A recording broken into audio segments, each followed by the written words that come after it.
जी बिल्कुल, अब आशीष के पास हम चलेंगे। आशीष, निपुण ने इसके सारे तकनीकी पक्ष बताए और ये भी बताया कि सुप्रीम कोर्ट ने कैसे अपने पहले के आदेश को रद्द किया, बताया कि उसे अंधेरे में रखा गया इसलिए वो आदेश दिया गया था और अब ये आदेश। लेकिन ये विंडो आशीष यहाँ पर अभी भी खुली हुई है कि महाराष्ट्र सरकार से अपील की जाए और जो याचना की गई थी गुजरात सरकार से वो महाराष्ट्र सरकार से की जाए।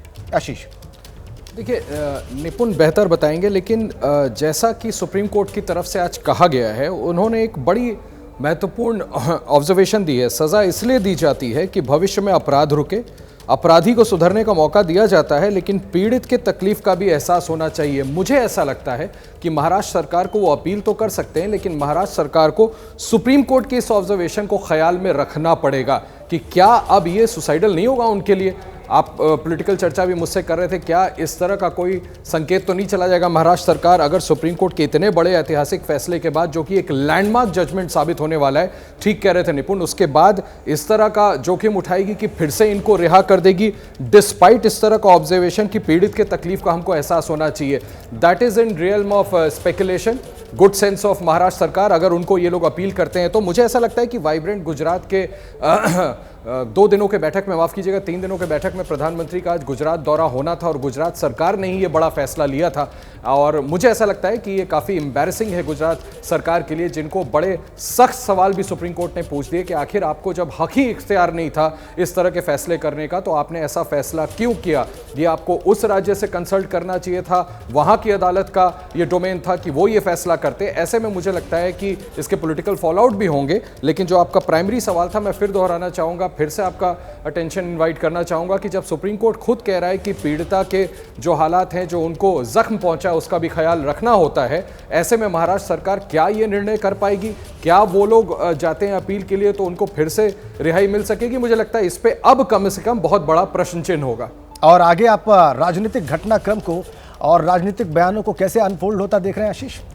देखिए, मुझे लगता है कि अब जो समूचा ऑपोजिशन है वो निश्चित तौर पर गुजरात सरकार और भारतीय जनता पार्टी को घेरने की कोशिश करेगा। लगातार कंसर्टेड एफर्ट था साल दर साल इन सभी पार्टियों का, चाहे वो कांग्रेस हो जो कि गुजरात में मुख्य ऑपोजिशन भारतीय जनता पार्टी की थी लगातार। अहमद पटेल अब जिंदा नहीं है, लेकिन जब वो जिंदा थे तो मैं देखता था कि उनकी अगुवाई में इस मुद्दे को बहुत आगे बढ़ाया जा चाहता था, चाहे उनकी सेंट्रल लीडरशिप हो या तमाम दूसरी सो कॉल्ड सेक्युलर पार्टियां जिन लोगों ने इसके खिलाफ मुहिम छेड़ी थी। निश्चित तौर पर भारतीय जनता पार्टी और गुजरात की सरकार को अब राजनीतिक तौर पर, और देखिए लोकसभा चुनाव कितने करीब है, उसके पहले घेरने की पूरी कोशिश करेंगे कि एक महिला के साथ अन्याय हुआ था क्योंकि वो एक खास धर्म से थी, इस वजह से उसको। और देखिए इकोसिस्टम पूरा, इसको कोई डिनाई नहीं कर सकता कि जब ये जजमेंट आया था, माफ कीजिएगा जब गुजरात सरकार का फैसला आया था और इन सबकी रिहाई हुई थी, तो एक पूरा इकोसिस्टम था जो इसको जस्टिफाई करने में लगा हुआ था।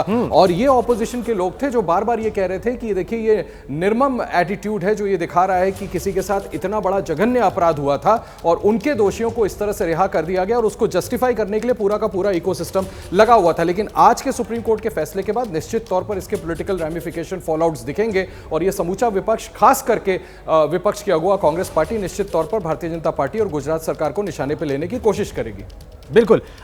निपुण के पास एक बार फिर से चलेंगे। निपुण, अब चूंकि ये लैंडमार्क जजमेंट आया है और आशीष जिस टिप्पणी की बात कर रहे थे कि सजा क्यों दी जाती है, यह भी सुप्रीम कोर्ट ने अपने फैसले में आज स्पष्ट किया है, इसको जरा रेखांकित करें, अंडरलाइन करें हमारे दर्शकों के लिए। बिल्कुल, देखिए सुप्रीम कोर्ट ने जब फैसले को पढ़ना शुरू किया तो ये बातें साफ की कि जो सज़ा दी जाती है, सज़ा का मकसद होता है कि आरोपी सुधरें। ऐसा नहीं है कि आरोपियों को दंडित करने या उनके प्रति नफरत के भाव से सज़ा दी जाती है। तो जो रेमिशन का प्रावधान है, यानी एक तय समय के बाद रिहाई हो सकती है, इसका जो प्रावधान किया गया वो इसीलिए किया गया है कि कोई सज़ा काट कर वापस समाज का हिस्सा बने और अपने आप को सुधार कर एक सुधरे हुए व्यक्ति के रूप में समाज में आए। तो ये जो प्रावधान है या ये जो अवधारणा है उसकी पुष्टि की सुप्रीम कोर्ट ने, लेकिन कहा कि बहुत बार इतना जघन्य अपराध होता है कि वहाँ पर जो पीड़ित है उसकी तकलीफ को भी देखना चाहिए कि कितनी उसको तकलीफ थी। यानी ये सिद्धांत कि आप सुधर कर समाज में वापस आ जाएं, उसको अप्लाई करते समय थोड़ा सा एक संयम राज्य सरकार को भी बरतना चाहिए। निश्चित रूप से रिहाई का अधिकार राज्य सरकार के पास है। तो ये टिप्पणी का सार ये है। यहाँ पर मैं एक बात जरूर कहना चाहूँगा कि महाराष्ट्र में गया था एक दोषी राधेश्याम शाह, पहले गया था और उसकी रिहाई को मना किया गया था। तो एक तो पहली बात तो यह है कि महाराष्ट्र सरकार को देखना पड़ेगा जब ये लोग आवेदन देते हैं, तो पहली बात। और दूसरी बात यह कि हमको एक बार महाराष्ट्र की रेमिशन पॉलिसी को देखना पड़ेगा, क्योंकि अधिकतर राज्यों में अब इस तरह के संगीन अपराधों में ज्यादा कड़े नियम है रिहाई को लेकर। जैसे गुजरात में ही नए नियम जो हैं वो 20 साल के बाद रिहाई के हैं, लेकिन इन्होंने 1992 की पॉलिसी लगाई थी। तो संभावना इस बात की भी है कि महाराष्ट्र के नियम पहले ही इतने कड़े हों कि शायद इनकी रिहाई हो भी ना सके। और अगर नियमों में यह व्यवस्था है तब भी महाराष्ट्र सरकार सुप्रीम कोर्ट की इन टिप्पणियों के मद्देनजर मुझे नहीं लगता कि इतनी जल्दी इनकी रिहाई पर फैसला लेगी।